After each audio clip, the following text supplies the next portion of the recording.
But listen, I mean, I think that this is boxing. This isn't a 6-foot putt to win the Masters where you have to be so in the moment and mentally and emotionally composed. You've got to go out there and fight. And maybe this newfound Ryan Garcia will help him. Maybe it will help him dig deeper. Maybe it will help him be more aggressive. Or maybe it will make him capitulate on the 9th. But that's the beauty of the sport, that you are exposed in front of the world in the most brutal capacity. And that's what will happen in here on Saturday night. It all gets real. The social media, the rubbish, the screaming, the shouting. You're about to go into war with another man. And you will be exposed on Saturday night if you are not ready. If you were on the other side of the table, though, and that was your fighter, would you be concerned at all? Yeah, a lot of people ask me this, would you have pulled him out of the fight? We don't know. We've not had conversations with him. You guys haven't seen him in the gym. But you've got good people around him, like Derek James, like his family, like Golden Boy, where you would hope those guys respect the sport enough to pull him out if they don't think he's ready. So I think he's ready. I actually think it's going to be a very dangerous fight. That's another story. When he lifted his top up, I actually think he's going to make weight. I didn't yesterday. Yeah. Do you feel like he's went about it the right way with the promotion, though? Everybody's entitled to do it. I mean, listen, as a promoter, I don't hate it. The only thing I hate maybe is the fact that people maybe believe that he wouldn't make the fight, and that's why now you're seeing it being a late sellout rather than an early sellout. What were your initial thoughts when he started booing you there? That's all right. I mean, listen, I've been watching him on social media like a hawk, but haven't we all? I mean, that's why people say, is it good promotion, bad promotion? I've been glued to it. It's been like the Truman Show, right? Like, you remember that film where it's like, is this actually real? And I don't know whether, and I think that you're seeing uncharacteristic behaviour from Ryan Garcia, but then also like him just rolling with it. So some of it I think is like not put on but extreme, and the other is that he's just maybe out there a little bit, but he looked in good shape. Eddie, when you came out to the US, this was known as a PBC venue. It's now become a Golden Boy, the Zone venue. Talk to us about sitting at that table here at the Barclays, and can you see potentially matchroom fights taking place here at this venue in New York City? When we came here, we actually held a fight here many years ago when I came to America and I was promoting for HBO. Yeah. And that was Danny Jacobs. Big Baby Miller fought here as well. It was a long time ago. This is a great venue. Great venue. And I'm pleased to see big time boxing back here now. And obviously it's open. Back in those days, you couldn't get a date. You were blocked from all dates. And now that's not the case. So great to see big time boxing back at Barclays. Eddie, just switch gears a little bit. Tank said, where's the $25 million? Did you promise him $25 million to fight Conor Benn? And are you willing to offer Tank $25 million to fight Devin Haney? The answer is I offered Tank Davis $10 million minimum guarantee plus upside on the gate and the pay-per-view. So probably somewhere between 15 and 20 million to fight Conor Benn. He didn't want to do it. It's fair enough, no problem.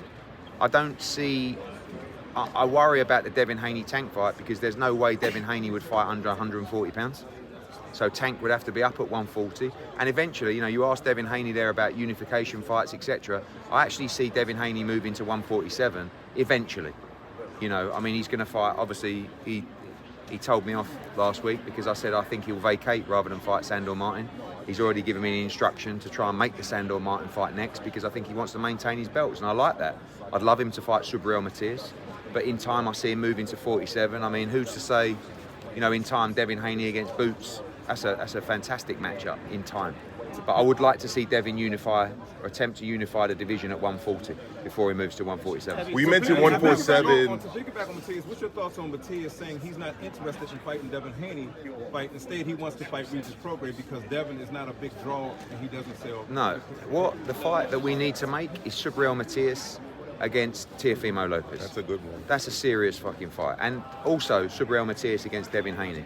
After he fights Liam Paro, which is a very tough fight, a lot of people writing him off, he should look to unify the division. You guys know, everybody in boxing knows how good Subriel Matias is. He is a bad motherfucker. And if he gets through Paro, I'm going to be looking to make unification matchups for him. Now, Eddie, you talked about 147. Your biggest signing, obviously, recently has been Jerome Boots Ennis. Conor's dealing with Conor issues.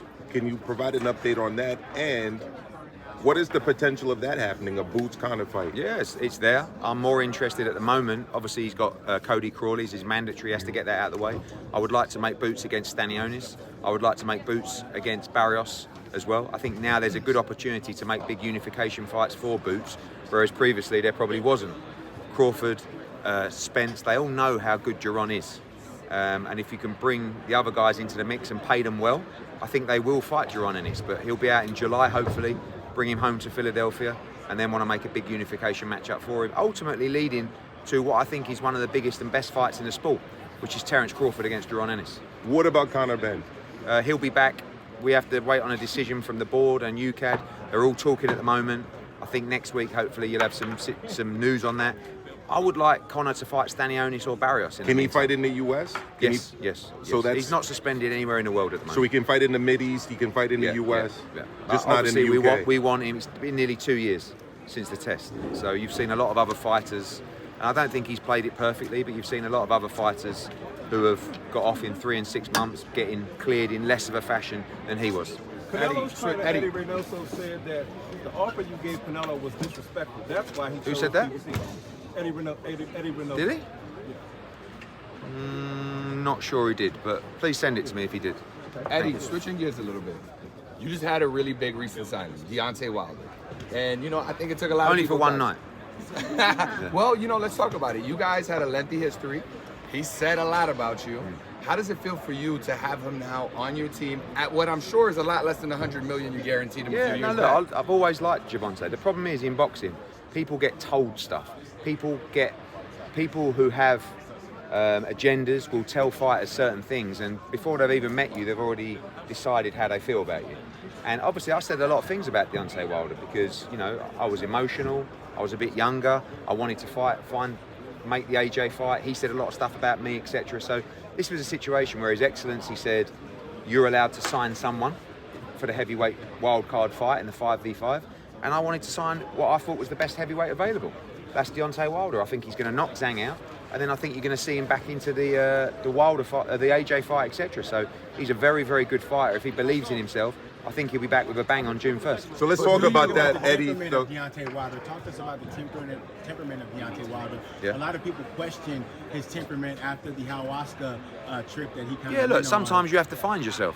And he went through that process. Everyone's got personal issues they deal with in their life. Some of them you don't know about.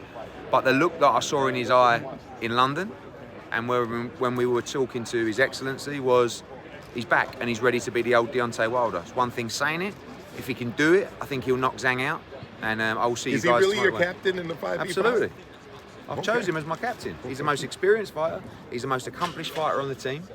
And I want him to carry the matchroom flag and win this tournament. Who's Warren's captain? Hamza Shiraz. There you go. What's Thank your you. thoughts on Canelo saying Al Heyman is the best promoter? Is that?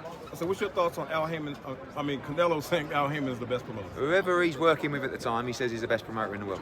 Eddie, it's got to feel good though, right? Having What? Deontay on the team after all that, it's got to feel a little good. I've got Deontay on the team. I've got Devin on the team. I've got Boots on the team. There you go. The list goes on.